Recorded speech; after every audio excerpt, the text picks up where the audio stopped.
was written for a very general audience. So it wasn't necessarily written for a corporate audience.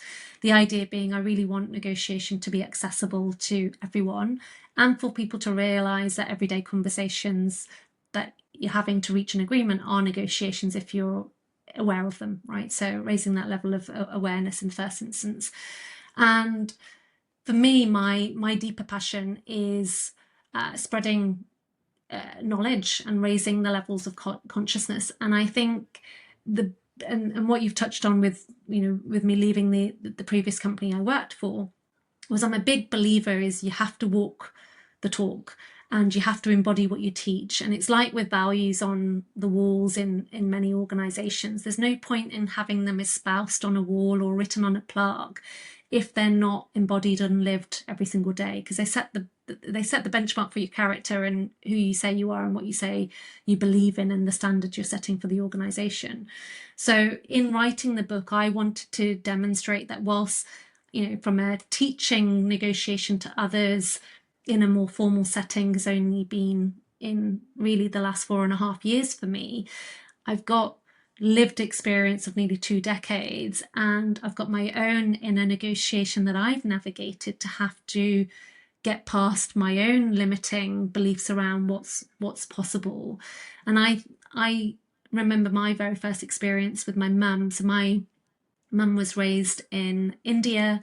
She married my dad, arranged marriage, came to England not speaking English, not reading or writing. My dad left when I was 3. I became my mum's unofficial translator. And I had to learn to negotiate on behalf of my mum because she didn't have the money to, stretch it as far as she could without having negotiations. So she, and especially being Indian, like Indians want a good deal. So for me, I had to learn early on, and I had to recognize that I avoided negotiation because it made me feel deeply uncomfortable at a very young age to ask. And through the early years of my sort of teenage years, my rebellious years, and then into my early 20s, I still avoided negotiation. And it was only until later when I, been formally trained and realized, oh my God, there's so much value in this, that I realized that actually, and that's where the inner and outer came from, is you have to get past the inner negotiation with yourself to do the things that you find most uncomfortable to create the outcomes that matter. And so for me, the most uncomfortable thing in this journey is, for me personally, is becoming the most authentic expression of myself, which is showing all facets of my identity, so my creative side, my writing side, my strategic side, my logical side. And to your very early opening line around logic versus more creative strategy, that's all of me, and I want to bring that to the world.